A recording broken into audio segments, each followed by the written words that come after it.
All right. Well, we're back for another episode of Constructive Criticism. I'm Zach Simmons, joined by my co-host, Kale Lopp. How's it going, buddy? Hey guys. I'm excited today. We I'm have really an excited. amazing guest. Really, somebody who I think can speak to elements of construction that nobody wants to talk about or nobody Not talks about a lot. So Definitely not typical. You hear a lot yeah. about the commercial and the industrial side of things, but you never hear specifically about retail. So, without further ado, I'd like to introduce my friend Jennifer Erickson, the director of operations for Tomco Retail Construction, and potentially, which we're going to get into it, the most licensed individual in the United States for construction. So, Jennifer, welcome. How you doing? Good. Thank you for joining us. I've been excited about this. Kale, quick little tidbit. Jennifer is actually Okay. my old boss. Oh my Yeah. gosh. So Jennifer and I, you're gonna have to leave, Zach, and Jennifer and I are gonna have a conversation, and I'm gonna get all the dirt Yeah. that I can, and then I'll use He it. I'll use it later. Please he's don't. always been very hungry. He was a super for us, and we moved him into the office in project management, and he was just always such a spitfire, Zach. Just always trying to do more, get into more, talk about more, learn more. Like he's always been exactly this. Yeah. Well, at least there's Exactly. a constant. This is a great way to start, to describe Zach. I love Oh, it. No, man. I love that. So he's referenced his time with you a few times on different podcast episodes, talking about. I think you're one of the only teams that he got an opportunity to move from the field into the office and try and understand that. And we were talking about his history and his growth. So yeah, he's Oh, shared a lot.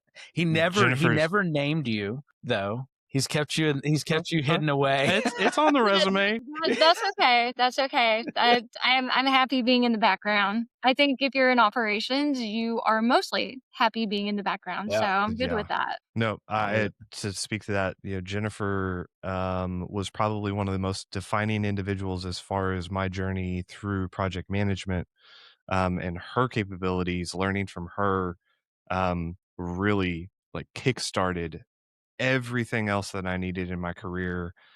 Just watching her do what she does. So I'm really excited to get into it. Well, let's do it. Wow, what a compliment. Thank you so No, much. no, thank you. Yeah. Well, just for our listeners, because, another part of this, aside from the discussion, is we really do want to highlight you and we want to highlight Tomco. But to get to what you're doing today, it had to start somewhere. So, give us a little bit of background of, from childhood to getting into construction to how you got to where you sit today. Yeah. I was a hustler is what I was. I was high school valedictorian. I did everything, like every club, everything that there was to do. And then when I got to college, year one, I was like, what am I even doing here? Like, I don't know what the jobs are. And I also just really wanted to make money. That was a huge driver, is like, I want to get out of, where I am in life. I want to do better. I went into a lot of sales positions. Car sales was out there, Yeah. hustling, selling cars. And then there was a point in my early 20s where I said, okay, I'm probably going to have to go take an office job somewhere and get a little serious about life. And I went to work for a lumber company. And we did design and truss build. Like they were a truss design company, Yeah. lumber company, did that. And we would get these calls all the time from these general contractors, and they would say, hey, we need you to bid this, we need you to bid this. And I would get to talking to the estimators because I was like the admin for the design team. And I was like, man, being a GC, like that's where it's at. Like these guys are making money, they're doing this. And so I so dumb, right? And so I was applying. I applied to Davico, where I think everybody goes through in their career at some point. And I applied there, and I went to work for Tom, and I'm still working with Tom. 18 years There it later. is. Yeah, I just, I didn't seek it out. I just fell into it and it never got bored. I was always excited. I've always been challenged. And so when something is doing that for you, there's no reason to leave. Yeah. I couldn't agree more. Which we've talked about that quite a bit. Did you go to school for construction management? I did not. Okay. See, and there I see, Kale, there's more people like me. Yeah. I think that's one of the through lines of everything we've talked about on this podcast.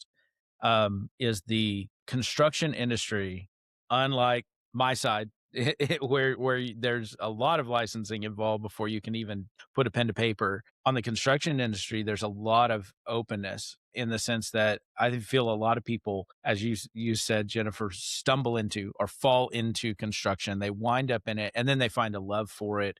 Um, they find their niche and they fit in and they enjoy it. Um, which is a great segue into a little bit of like what you talked about licensing. You said, Zach led you in with one of the most licensed general contractors in the nation. Where did that start? I mean, it sounds like you have a real passion for defining the quality of what you want to be as a general contractor and in construction. So where did the licensing thing start and where are you at now? Yeah. Well, and I guess back up a little bit because the thing that I love about construction is the opportunity that it gives people. Meaning, if you don't want to go to college, if you do not have a passion, if you don't want to go into the military, there is zero entry requirements to come into Yeah. this industry, which I think makes it amazing and extremely scary at the same time because we're only as good as the least qualified person on our job. Mm. And so I started with the licensing when I was at Calmont. We needed a license for New Mexico. And they said, well, we're all getting older. We need somebody that can hold a license for a while. Why don't we send you out there and you can pick up the license? And I did. I got the license in New Mexico. It's so unique. They don't do licensing like anywhere else in the country. In order to get licensed as a commercial contractor in New Mexico, you have to first be licensed as a residential contractor. And that's not my world. Yeah. That's something I don't know. And so residential contracting is ruled by the IRC instead of the IBC from like a code perspective. And going in and you're there for a week and I'm doing all this studying and it's 2 back-to-back tests. It's like 10 straight hours where you're going from IRC code exam to an IBC code exam. Wow. And it's a lot, but I mean, I have a lot of respect for it in New Mexico, but then that led to more licenses and more licenses, and now here I am.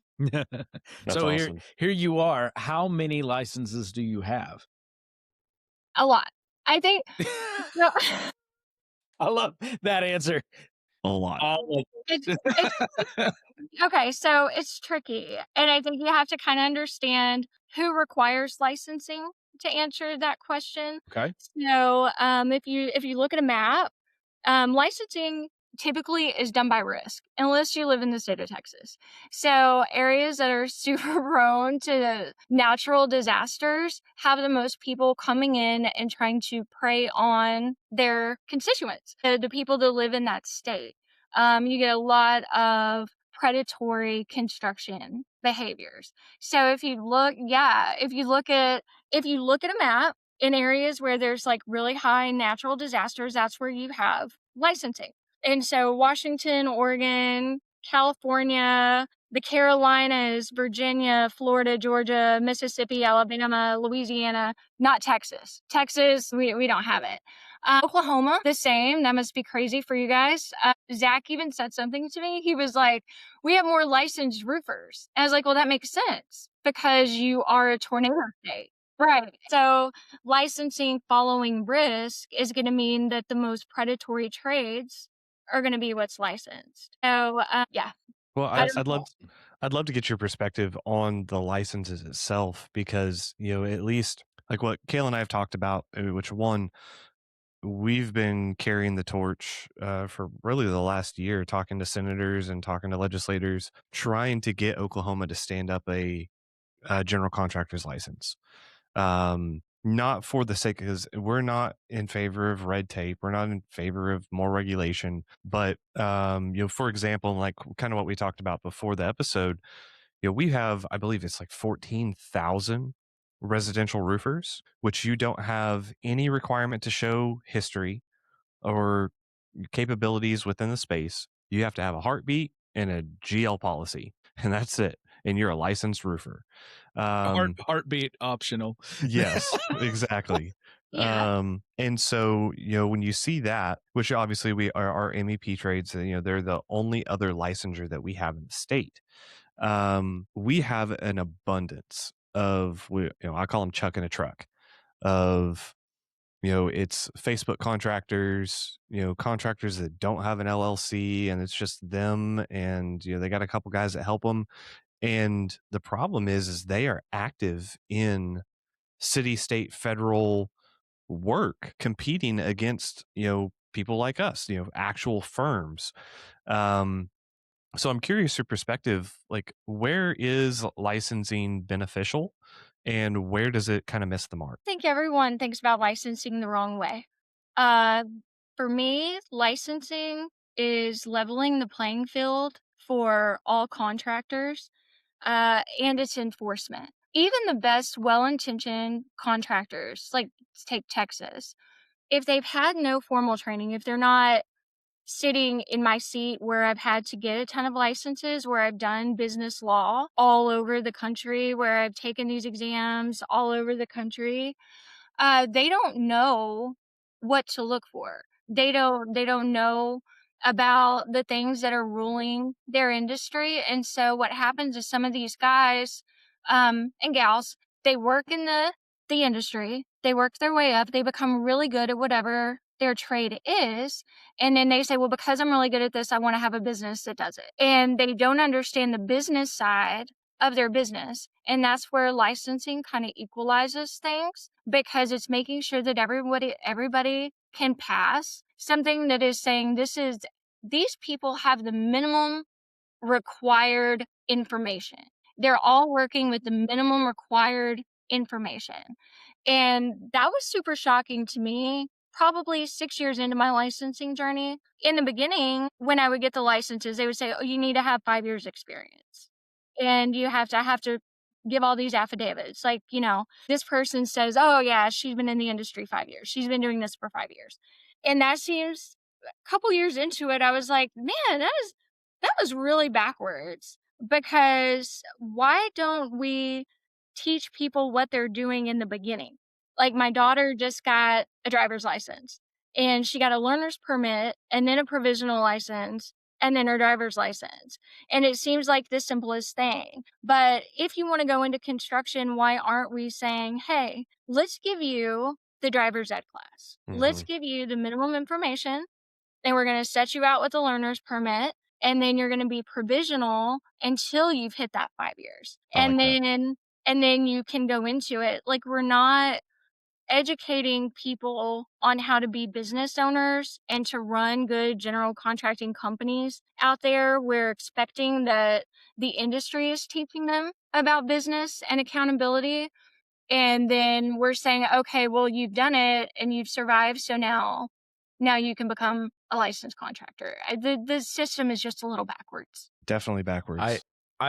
I would love to speak to, I mean, coming from the architecture side and then having background in construction, in development, I look at the level of care that is taken for the architect to go get a degree. If you don't get a degree, you're going to train under a licensed architect for like 10 years minimum to be able to do an alternative path to get licensure, right? And yet, I mean, Zach and I talk about this all the time. When we're on a project, who's really carrying the lion's share of the risk? Who's carrying the lion's share of the client navigation? And not trying to take away from my industry, you need a good design, and good architects are are worth something, yes, we have value in the industry. You need to know what you're building. But the complete lack, at least in Oklahoma and Texas, of licensing of any kind, when the expectation that is placed on that individual to perform at a level equal to my care that I have to take for the design, you have to carry an equal level of responsibility and risk and liability for the build, you know? And it's like, okay, why? A contract and licensing board is an enforcement agency. It Uh-huh. lets people know that there is somebody watching, and if they become a bad actor, then they can be told that they can't do that anymore, that they cannot be in business anymore. And maybe if you're a national GC, you can just keep doing work in other states. But if you are a small contractor and you're working, or medium size, you're working in DFW, you're working in Houston, Texas, or you're working in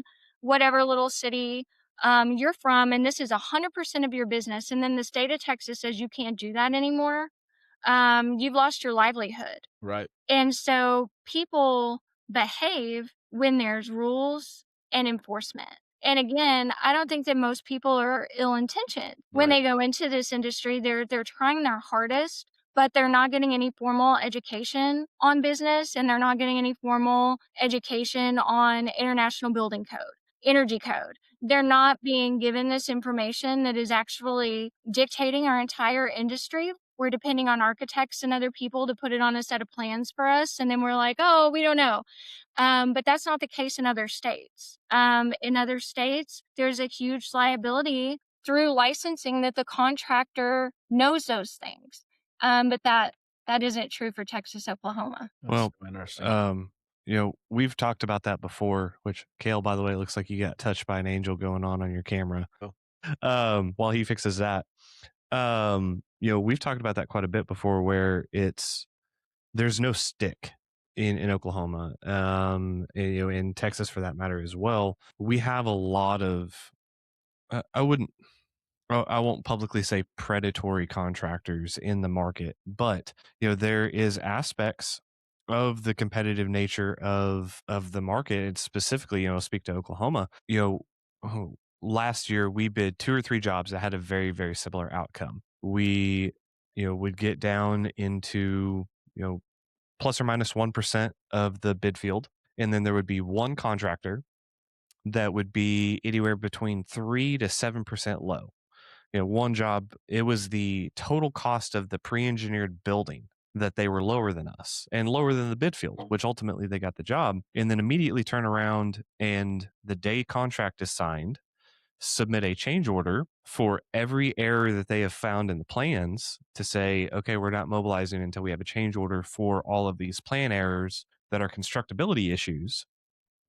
And then they immediately raise the contract above what the highest public bid was during the process. And so, yes, municipalities and, certain organizations, especially like Tinker Air Force Base is a huge, sector of work here, federal and DOT or DOD. And they can blacklist contractors, but there's no overarching state oversight to say, okay, you have now had 5 repeated, predatory claims. This is your last warning. We're going to pull your license and you can't do business.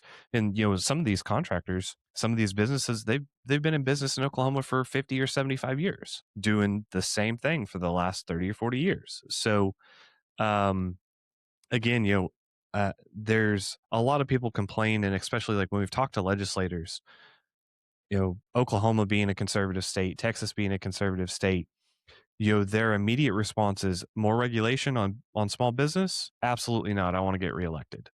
Right. And so, and then, at least for us, some of our larger organizations, there is no, or very few large general contractors that are lobbying or advocates in certain circles, that are Oklahoma owned anymore. They're, out of state. or they're selling to venture capital firms, or so you have a whole chunk of the market, I would say above 50 million, that has the largest voice to be able to speak to legislative issues and licensing issues and all of these things that could really affect the market, but they're out of state. And so they don't want any of that. They want to keep the easy thing going for Oklahoma. So, I'm curious how much that overlaps in similar settings for Texas. Just in the overall sense of why has nothing been done? Mhm. Same thing. Uh, we're ruled by a state culture that says that we don't want to go after small businesses. We're very capitalistic here in Texas, and so we want people out there making money, building things so that those businesses make money. And then I think that the states think if we make the most high risk trades require a license, then we are doing our part to make sure that we're keeping the public safe. But there's a lot that can be done in a bad build. It's not just MEPs. It's not just your sprinkler. It's not just your fire alarm. Uh, there's no license to be a framer to and then you're completely dependent that the one building inspector that comes out there and is inspecting it knows everything that they're looking at and doing. And this is where you see those like TikToks, like the building inspector TikToks, and they're going in and they're like, hey, look at this build, look what they did. And so the people are very much at the mercy of the knowledge of the person that comes to them, and that knowledge is not widely known or widely shared. And so at some point it does become a public safety issue. I wish that the states were more open to it, but the conversation is the same. Nobody wants to come in and make requirements with small businesses when the status quo has been working. Sure. Do you Uh, feel like I always feel like we get the conversation of like, well, it's going to make construction cost more. It's going to impact like cost to require licensing and those kinds of things. And Zach, I've never asked you this question, so you can chime in. I'll let But Jennifer answer first. yeah, like Jennifer, what do you think? What do you feel like that is? Being licensed as much as you are, I mean, there's a cost obviously to going through the licensure, but does it actually impact? They're getting a better quality build? Does it impact the cost? I'm a knowledge is power person. One of Uh-huh. our like Tomco key value, like core values is work worth doing and lifelong learning.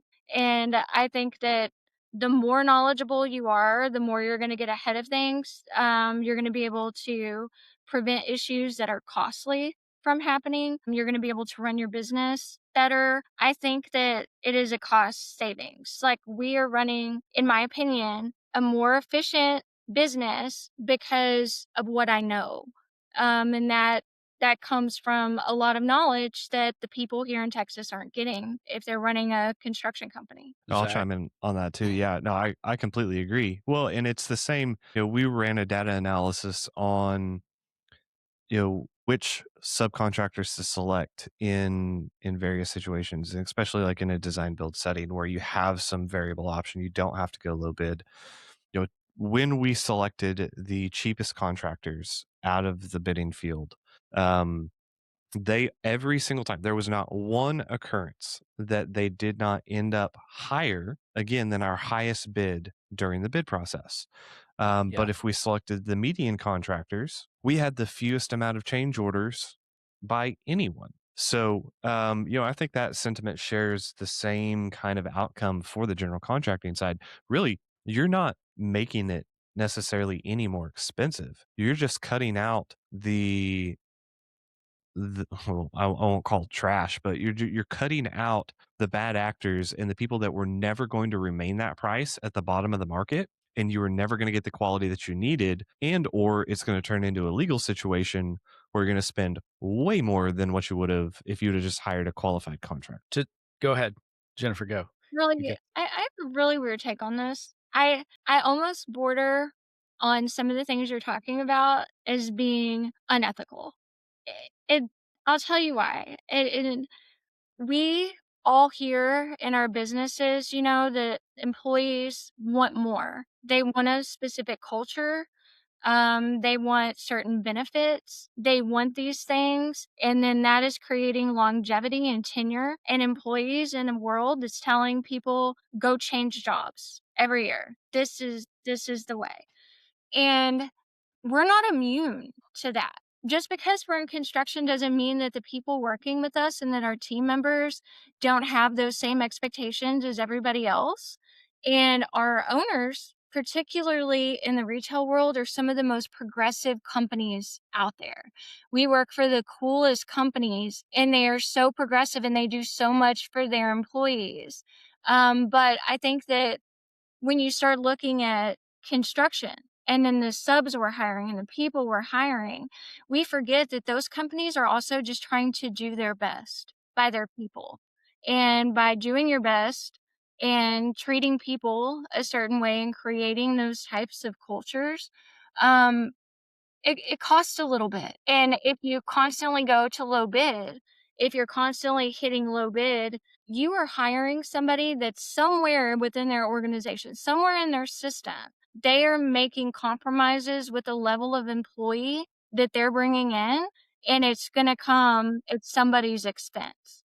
Like, maybe not today, but it's Yeah. gonna come at somebody's expense, and, I mean, I only wanna work with people who expect everything from me, that want me to come to the table and provide a working environment for them, that would be the same if they were working for one of our retailers, and that's what I want, Yeah. and I think that a lot of our subs are leaning that way too. Um they want to go that way, and the market is not supporting companies that are trying to run an ethical business. Yeah.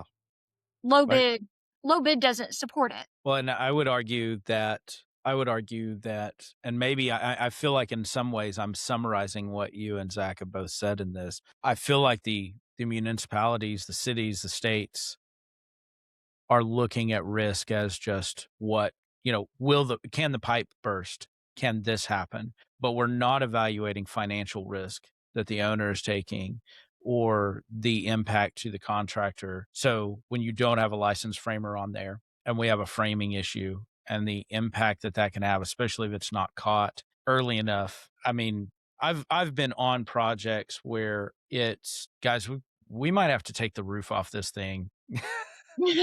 Like, you know what I mean? Like we might have to take the roof off of this thing and get back down to here and then start over. Like start from there back to fix this problem right. And I think the professional side with architects and engineers, we often get the call, and that's where we struggle with. We want contractor licensing because I get the phone call. Okay, so we built this building. Can you come tell us how to fix this? Or I get the phone call, guys, my superintendent took a picture of this. I don't know what the problem is. Can you come evaluate this and tell us how to fix this? And then I walk on the job or my structural engineer walks on the job and we're sitting there going, how do I look at these people that are in many instances just trying to get their building built, that the owner is just trying to get a place to operate whatever they do. The contractor, some of the time you can tell they knew they shouldn't have done it that way and now they're caught. Sometimes they don't know. They legitimately don't know. They're just trying to make their money on that Just bebopping project. along. And Yeah. we're sitting there going, I'm about to have to tell them to take it all down. And somebody's about to get handed a bill for a large sum of money to make this right. And depending on how those contracts are written, because I'm not usually privy to those, it's either the owner's fitting that bill or the contractor's fitting that bill, depending on how good the contract is written. And that's a hard place to be in. That's why I'm a big proponent from the design side. I'm a big proponent of exactly what you're saying, because I think it brings honesty to the industry. It brings clarity to the industry. I have to be honest. I'm holding a professional license as an architect. I have to be forthright to a certain, a quality of service has to be met here. Our contractors, the more our industry morphs and shifts, the contractors are leading the charge on so many projects and how those projects get done, what's put in the building, how it's being produced, hitting those budgets. Um, and the good ones want honesty. They want that transparency. Yeah. Well, I think you can kind of summarize the whole thing. Like the individuals that sit in places of power for legislation and being able to change this, like they need to understand that it's about risk management. It's about delivering a better product and a better outcome and a better industry for the prospective clients and those that engage with this industry. It's not about bureaucracy. It's not about economics. It's not about any of those things. It is about refining and ensuring a better industry. And in states like Oklahoma and Texas, they can't get there from here to understand that and or want to devote the time to try to understand it. At least is what we've seen. Right. But What's your next one, Zach? well, I'm curious because I really do want to dive into retail construction and some of the differences because it is a beast of its own. It But is. before we do that, just kind of last final note on this for individuals nationwide, in this space or, they're getting ready to get their general contractor's license in their state. One, how many states require licensure? How much do they vary? And what would be your piece of advice or your recommendation for somebody chasing their GC license? Yeah. So, about, I think 22 states require licensing. The ones that I don't have are Alaska, Hawaii, North Dakota, and Virginia, West Virginia. Those are the ones that I don't have. Outside of the states that require it, and I can only speak to commercial, I don't do residential. And because licensing typically follows life safety and the protection of the people within the state, I'm sure that some of the states that we work in have a residential license requirement, but that's not my world. Then there are states, New Jersey, Colorado, Missouri, Kansas, that get licensed at the county level. And I tell you what, they are the hardest to get. My Johnson County, Kansas is the most demanding license. One of the most demanding licenses that I have. And I love it, but they offer reciprocity. So if you have a license in Johnson County, Kansas, you can work in any other jurisdiction within Kansas and Missouri is going to say, if you have Johnson County, we'll go ahead and give you reciprocity. You still have to qualify, but you're good to go. And they do such a good job. I go there every single year for education, and it is my favorite continuing education that I take. They do 1 week, twice in the spring and in the fall. They do one whole week where they bring in industry leaders, and you go and you sit, and you could be there all week. You could be there for the day, depending on, I guess, preference and what you need that year. But they have the best continuing education. And so every state forges their own path. Every state is finding something that works for them. Louisiana, I can't ever talk about licensing and not talk about Louisiana. So it was after one of the bigger hurricanes that Louisiana sent us a message, and we were not licensed in Louisiana. And they said, we see that you're licensed here, and we do not have enough licensed contractors in our state to do the repair work that needs to be done. And they basically invited me to come qualify. And I did. And we did so much work, and we do so much work in Louisiana. We were doing a lot more about 2 years ago when we were real Starbucks heavy. They loved Louisiana. So the thing with Louisiana is that, yeah, they have MEP boards. So there's a mechanical board, there's an electrical board, there's a plumbing board, and you have to have a GC license. We are a cautionary tale about not knowing all of the requirements, because they also have this secondary requirement where if you were doing a contract over $50,000, that same MEP sub has to become licensed with the state because that's a higher risk. And we didn't check for that. And they show up. They have a whole team of enforcement officers. So like Louisiana they're different. They base it on permits. They look at the size of your permit, job value, number of trades, and anything over a certain amount, the the compliance officers go out and they look and they'll start asking, who do you work for? What's the name of your company? And they'll check them for licensing right there. And then they'll say, what's the amount of your contract? And if the answer is over 50,000, then they can take their license. They can fine them. They can go through a whole bunch of different disciplinary actions if you do not have that secondary license to do work over 50K. And so um, the this everybody's on different extremes. I think Louisiana is very. I think what they do is good because they're protecting their people, but they're a little intense. Some of the state licenses I have, we send them money every couple of years, and they say, "Okay, good, you're still licensed." Oregon, they're like, "Why don't you do 40 hours continuing education every renewal or eight?" I think they're 80. And so I think I have to do like 40 Oh hours. my I do like God. 40 hours like every year for my renewals. And so some of them are like, we really want to make sure that you're staying current Yeah. in your information. And so no state is doing it the same way.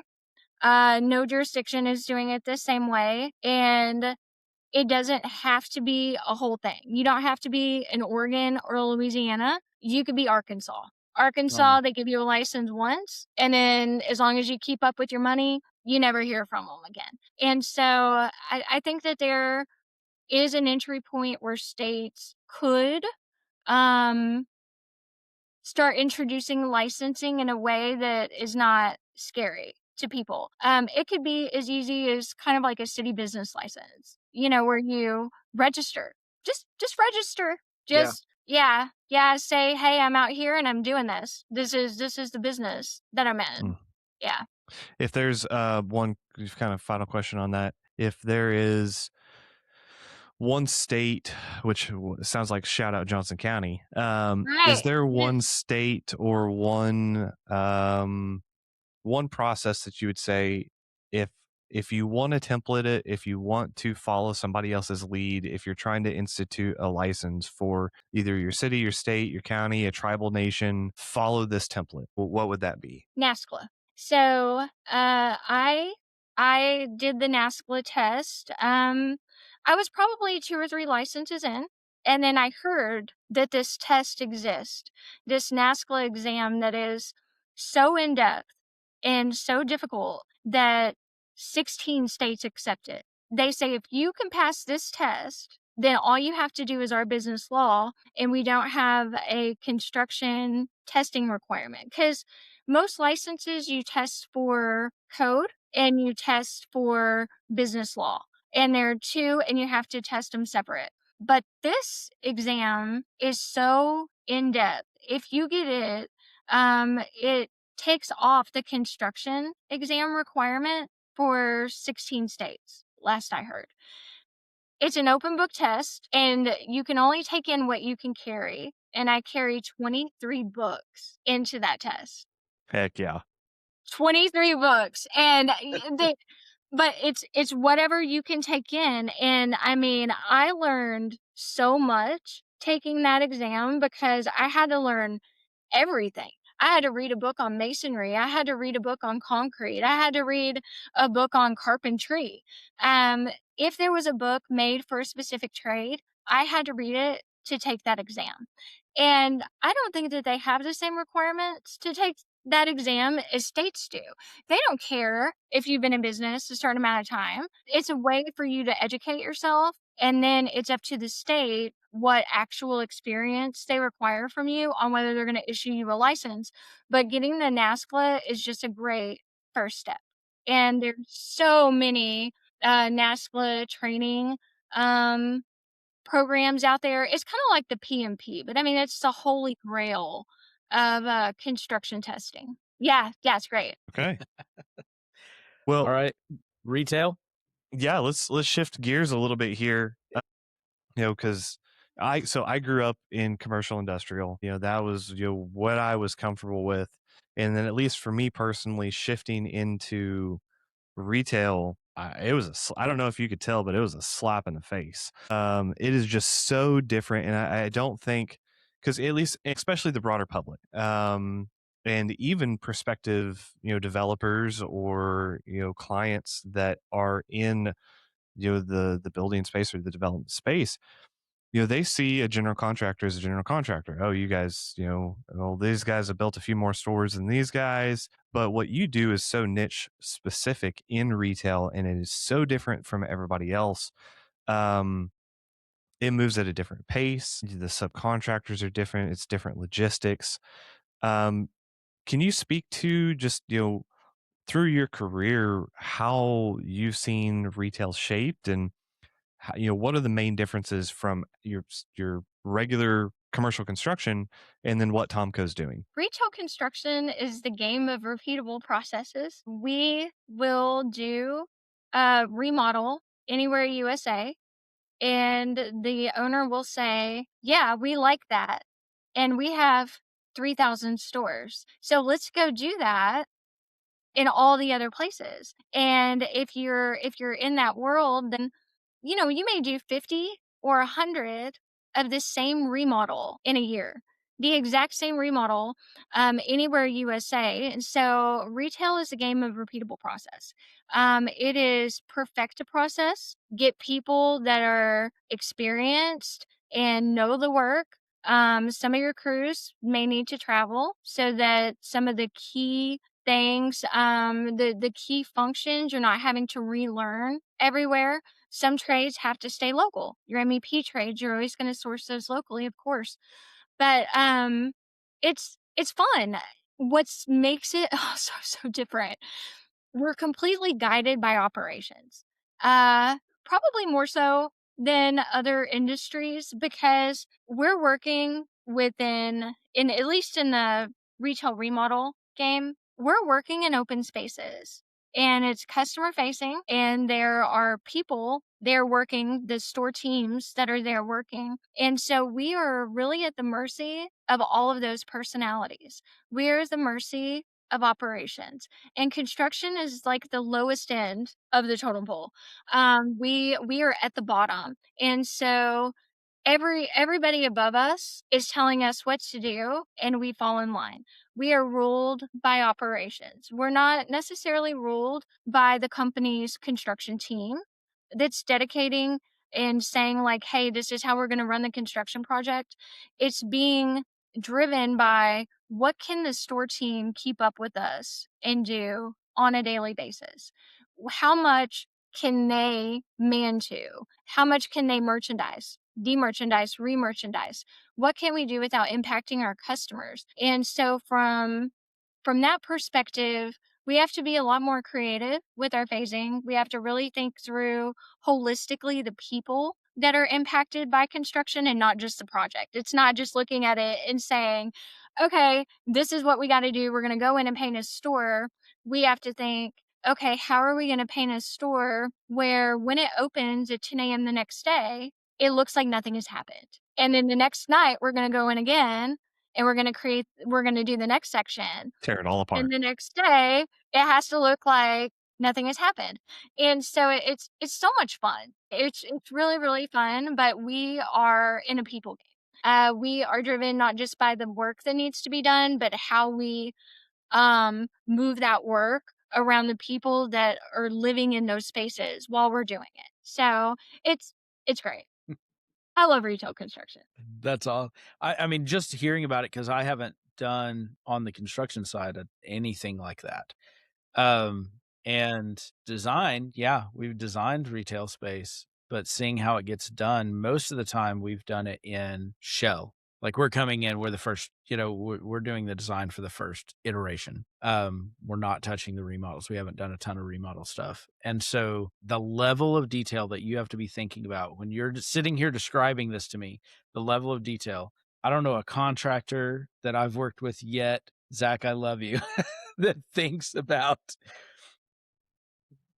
probably minute by minute what's Right. getting done. And then, okay, at this time that night, you have to start this process because if you don't, the store is going Right. to be a wreck when they open in the morning. Sorry, Ex- Kale. I've relaxed a lot since what Jennifer taught me. It's still back there. I just don't have to. Exactly. No, it's a puzzle. It feels like Yeah. I am a puzzler anyway. It's my brain. I like solving things, and so it is a constant challenge figuring out how to achieve what the owner is wanting within parameters that are going to work well operationally. And so it's just so much fun. The work becomes much more complicated when it's not just do I know how to go in and paint a store, but do I know how to go in and paint a store in a way that is not gonna be invasive to Yeah. the store team and its customers. It's yeah, Well, it's really, really interesting. you have to balance, like on any of our active job sites right now. Really, I don't have any owner limitation. I don't have like I have weather and I have subcontractor. Like, what is your Yeah. capabilities? What's your resources? How fast can we get this done? You not only have to factor those, but you also have to factor the capabilities of that store team and the customers team that are integral to that. And you said it just a second ago. You can't outpace them, Mm-mm. and dependent upon sh- I was on there with a couple jobs with you that is like, okay, this store team cannot keep up. We're not getting, the production, or we're not getting the put back. We've got to cut back. We got to start putting everything back together sooner. We're going to have to change this phasing up. And that's Right. just so non-typical from the rest of the industry, It that yeah, you have to factor that. you guys are working linear. You guys are in Gantt Yeah. format. Your order of operations, this is the order that we're gonna do things in because it makes the most sense for construction. And we are working in buckets. We don't say schedule, we say phasing. That's huge difference right off the bat. And when we get a project and we're looking at the scope and we're looking at how we're going to execute it in the least amount of time possible, too, because we don't want to be there too long. We don't want to impact them for too long. The buckets are what do we need operations for? And what do we not need operations for? And we're limited on how much of this bucket we can schedule per day Mm. or per night, and how much of this other stuff can we get done around all of those things? And then how do we schedule the contractors around that? Because can they paint a fitting room in the middle of the night without the store? Yeah. Can they paint a display window? Sure. But you have to plan that, or else if it's just part of the phasing, you're going to be super inefficient. And so you have to plan the things that you can't speed up because it's people dependent, with the things that you can run with and get done simultaneously. The other thing with retail is that we many times are working even at night. The stores will have a representative there with us, somebody that works for this. They're part of the store team. They're there keeping an eye on things. They're getting projects done. They're moving merchandise for us. They're doing stuff. We can't just have guys off the street in street clothes, offensive stuff. We have to present a certain way in an open environment, then it is much different from building a new store.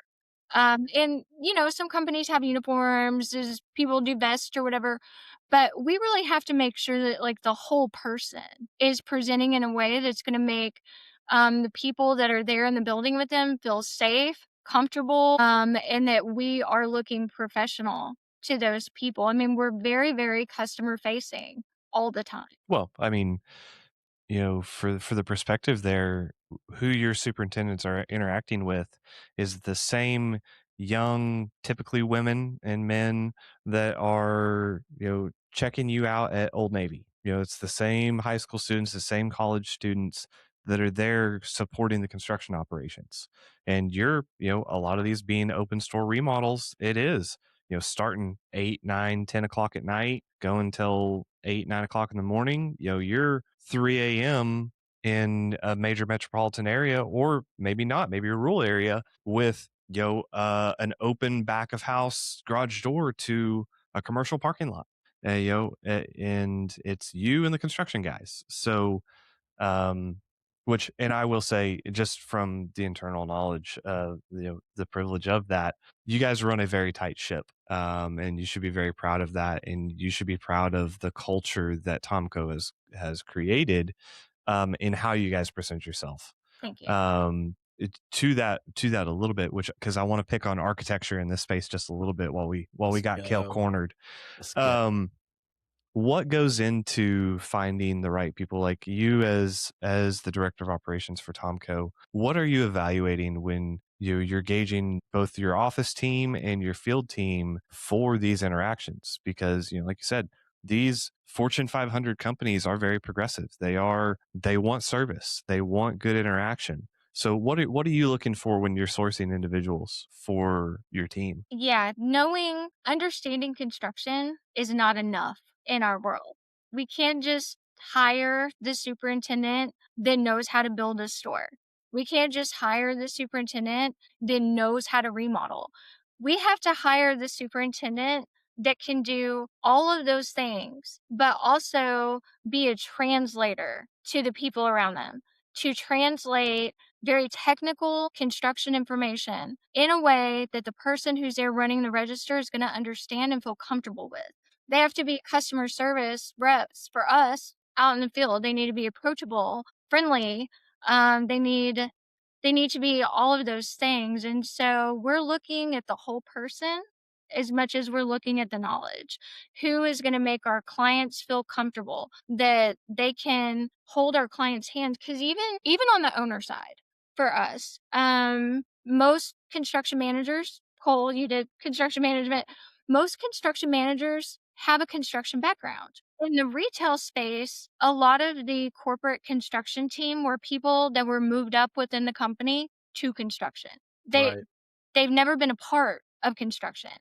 At Starbucks, we were working with construction managers that started as baristas. And so they Man, I thought the coffee was great, that construction yeah, office. they don't have the same knowledge Sorry. that we have, and that's okay. Like, how many people really need to know, Yeah. everything?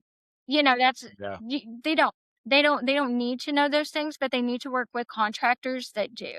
They need to work with contractors that are gonna give them good information, give them good advice so that they can make decisions on their projects. What are we gonna spend money on? Or, do we really need to do this? We have to be good guiders of a people. And so that's what we're looking for. We're looking for people that can not just be knowledgeable about construction, but also have that in their heart to be educators of construction and then to present that to people in a real um, approachable way so that we can be successful doing our jobs. Love it. So what's your, because Zach stole that question. I was going to ask about Alrighty. hiring practices.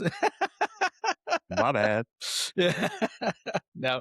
I think so you hire that person, you interview, you hire. What's the training process? Because you're training on some level, you've got to be training soft skills, not just hard skills. More so soft skills. I would Yeah. rather hire a person that I believe in, that I think is hungry, than I would with somebody with 20 years experience.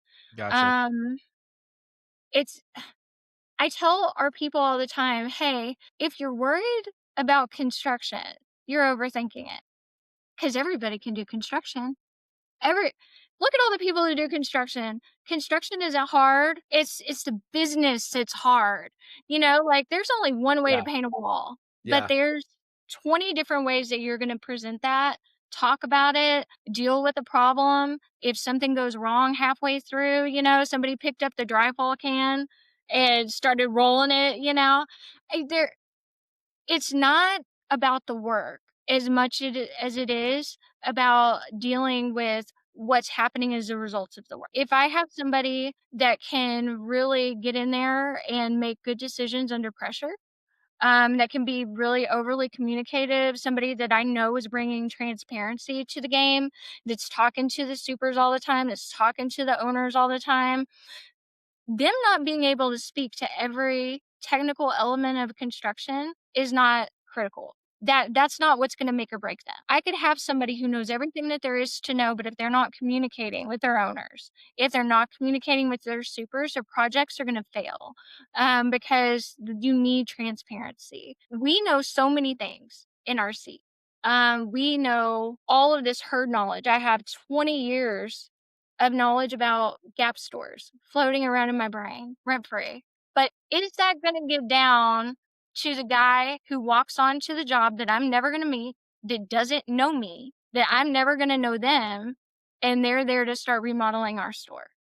And so just because I know it, just because the people in the office know it, if we're not harvesting an environment where we are getting that information down to the people doing the work and letting them know where we stand on things and getting that information out of our brain, we will not be successful. And so we're in a communication business. I think probably all of construction is, and it's something that's not done enough. There's not enough communication. I think it comes down to communication, and then also um, enforcement. I I think you got to let contractors know where you stand. I'm a Mm-hmm. huge advocate of like notice to perform and things like that. And the reason why I love it is because you're telling people what your expectations are. You're letting people know what type of business you're running, and that when you say this is the schedule that we're meeting, this is the things that we're doing, that they know when they're not doing that, that you're willing to do whatever it takes to get back on track. And so I think the mix of communication and then being a steady enforcement hand is so critical to being successful in our specific industry. Yeah. I think that the hot take is if you're worrying about construction, you're overthinking it. That was a good I'm one. like, I love that. That was a good Uh, one. It's so but true. it's so true, and it's so pivotal to the mindset shift that you're asking of people right now when you talk about retail construction, when you talk about licensing, when you talk about so many of the things we've discussed already today. I'm like that little thing. If you're worried about how you're hammering the nail, we're on the wrong path, You already That's right. missed it.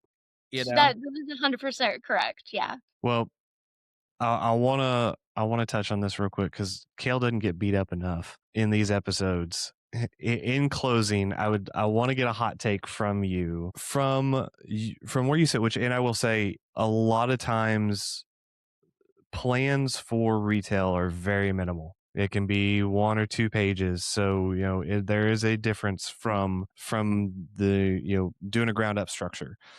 Where where is architecture? What are they doing well in the industry? And where is your biggest challenges with architecture? Think at least once a week. This architect did not see this store. And we go in blind, because we're going all over the country. We don't know what the existing conditions are or what we're going to run into. And we're depending on everything um, that is foreseeable to be on those plans. And so, what's getting us isn't what we planned for. It's all the unforeseens. I wish that it was more standard practice for the owners to pay for and encourage architects to go visit the sites to really dig in there and see, especially in a new store, or even for us, it's store, different buildings. But when we're building a new store, can we use the existing service? Are we going to be able to reuse part of what's in that panel? What do those RTUs really look like? Like we Yeah. need to know these things, because if we get there and all of a sudden we were adding 20 breakers, it's a different ballgame. These are expensive misses that can really slow down construction. I wish that because we're not design build, if we are going to be given a set of plans to work off of, I wish that that plan was more inclusive of our exact site condition. Now, Mm. that being said, I'm actually a huge defender of architects, because someone has to keep us honest with code if we're running around with no licenses. Sure. It's If true. we don't have licenses, then we really depend on the architects. And so I'm not gonna I'm not gonna beat them up too bad. The one thing, the only thing that is different, we're all ruled by the IBC. We're all ruled by the IBC. The only thing that's different is what state jurisdictions are taking on with energy code. So I'm not going to build a store the same way in California as I am in Texas. And that all comes down to energy compliance. Whatever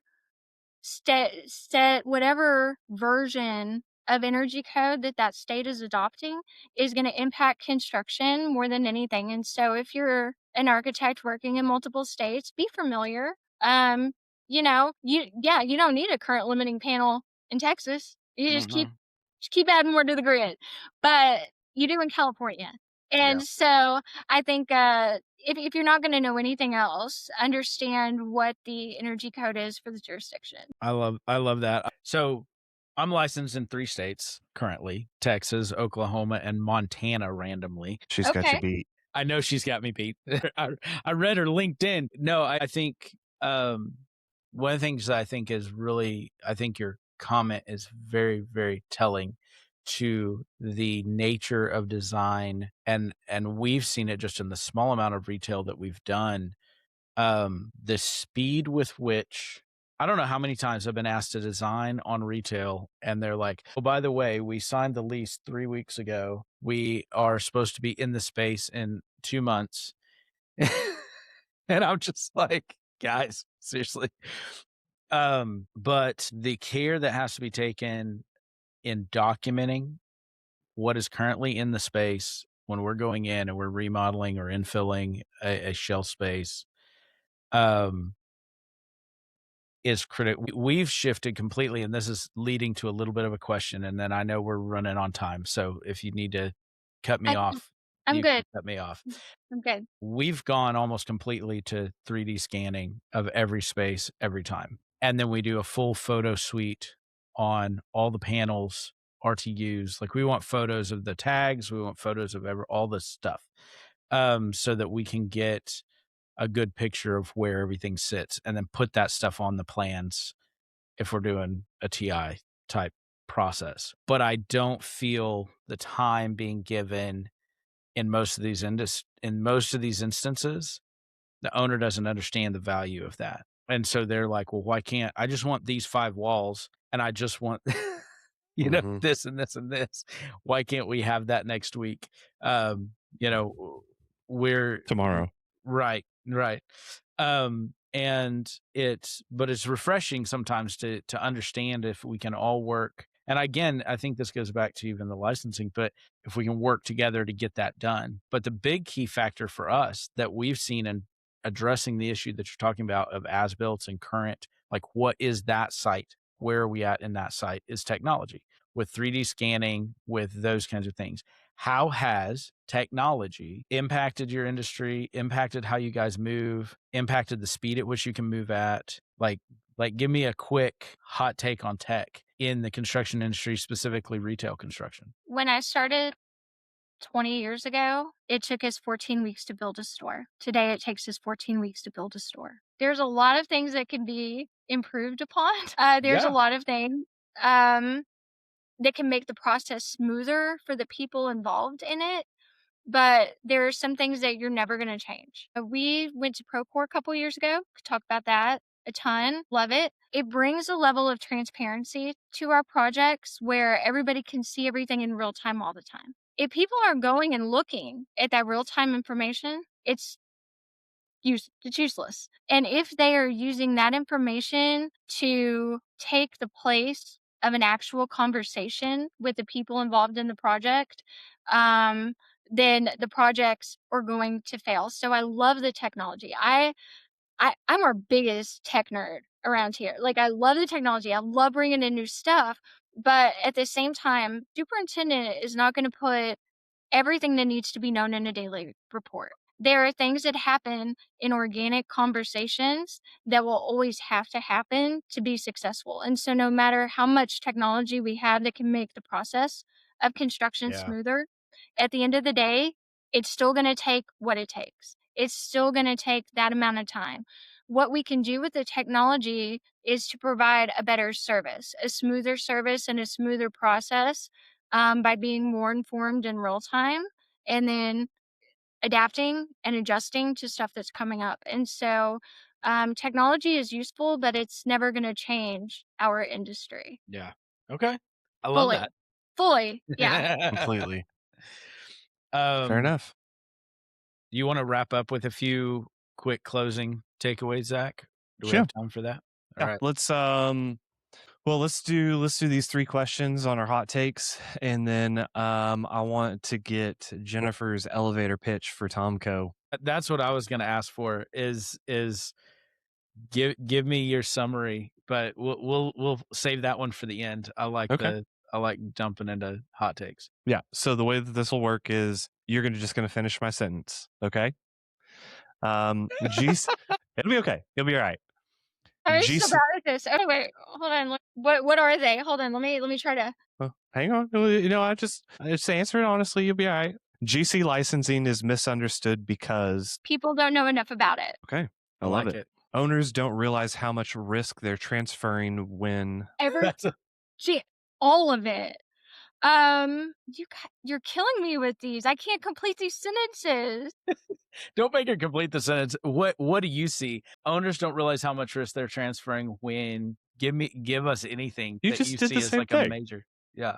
There's sacrificing when they're always going with low bid and sacrificing dollar for most qualified and most knowledgeable about that project. I constantly question the qualification in the bid leveling process. It's like, but did they see this thing? Did they see? Did they Right. see? Because like Zach said before, like you've taken certain things into account, and the other guy comes in -3 and then hits him with the change order. We want to have it all in the front end, and so going with low bid sometimes I feel is a disservice. I've been actually mad in my heart on certain projects that we didn't get because I thought we would have done them such a good job. And I Mm-hmm. am so mad that I'm not going to be a part of it because I already had this one figured out. Like I already Yep. had this one, like it was buttoned up in my head. I've already executed it in my brain.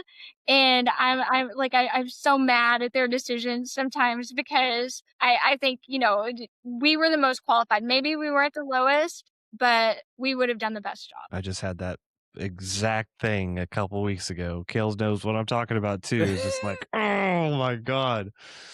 But Zach just calls me. He doesn't get mad by yeah. himself in his car. He calls me, and then I'm like, I don't know what to do with this. You know what? That's the thing too. You can't train that. You can't train people to Oh, care like that. Sometimes we care more about the projects than it seems like the owners do. Sure. I Yeah. love Yeah. it. Well, in closing here, I want people to know about Tomco, and I want them to Yeah. know, what you guys do. Give me your 10-second elevator pitch about what you want prospective clients or prospective employees to know about Tomco. Like what, if you had 10 seconds in an elevator with somebody to tell them what they need to know about what makes Tomco special, what would that be? We're here for the long haul. We don't take on temporary clients or temporary work. We do repeatable processes with clients that we have multi-year relationships with. And so, what we are is mostly in what we don't do. We don't do a lot of types of projects that don't fit our model because we succeed with repeatable process. We're really good at it. We're good at building teams around it. And so, if a client is interested in forming a long term relationship with a general contractor, a 20, 30-year relationship, we're that company. That's awesome. That was good. That's all. That All right. I'm ready. I don't think we can I top don't that. even I have a mean, retail space. I don't have a no. retail space to do it. I'm ready to sign up. Yeah, let's do it. Thank you. Thank you. Well, Jennifer, we are about 15 minutes past an hour. Thank you for your time today. It has been awesome. I think Kale would agree. I definitely want you to come back on some future episodes because I think there's a lot more that we could dive into on a lot of these spaces. I was But actually so excited when you sent me, like, I looked at the new outline with the operations questions, and I was like, they're gonna eat me alive. But then I really thought about it, and I've been kind of disappointed that we haven't talked about operations because running a company and how a company is run is so important. I would love to talk about Yeah. operations with let's you do it. guys. Yeah. We've actually here coming up, actually it's going to be here pretty soon. Mhm. We are doing a women in construction episode, and we're going to do a panel. There's several people that we've already talked about it with, just kind of here locally from different sectors of the industry, mostly in upper management or business ownership. I would love to have you on that panel if you would join us. Yeah, that's awesome. Yeah, that'd be Okay. great. All right. Well, we'll do that. And I know And I only say that we're going to be diving into operations a lot with that, just from the various sectors and then how Yeah. they intersect in overall company leadership. Yes. So, Yes. well, Cale, you got anything? I think this has been a great episode. Thank you from my side. Thank you for coming on. Thank you for being nice to us when Zach asked mean questions about architects. No, Whatever. it was Being it honest. was yeah, no, it's been an honor to have you on, and I love this, the concepts that you're bringing to the table are concepts that I think we all need to think about more if we're dealing with construction and design, because licensing importance, how we want to operate as a company, and those kinds of questions are great to be discussing here. That's what this podcast is about, is really those questions. So I don't have anything more to add. Zach, if you've got our outro set up, Yeah. let's do that and enjoy Cool. it. And I love it. All right. Well, Jennifer, thank you again for joining us. To our listeners, thank you for joining us for episode, I believe it is 8 of the Constructive Criticism podcast, where architects and contractors build better together. New episode every Friday on YouTube, Spotify, and Apple. We'll catch you again next time.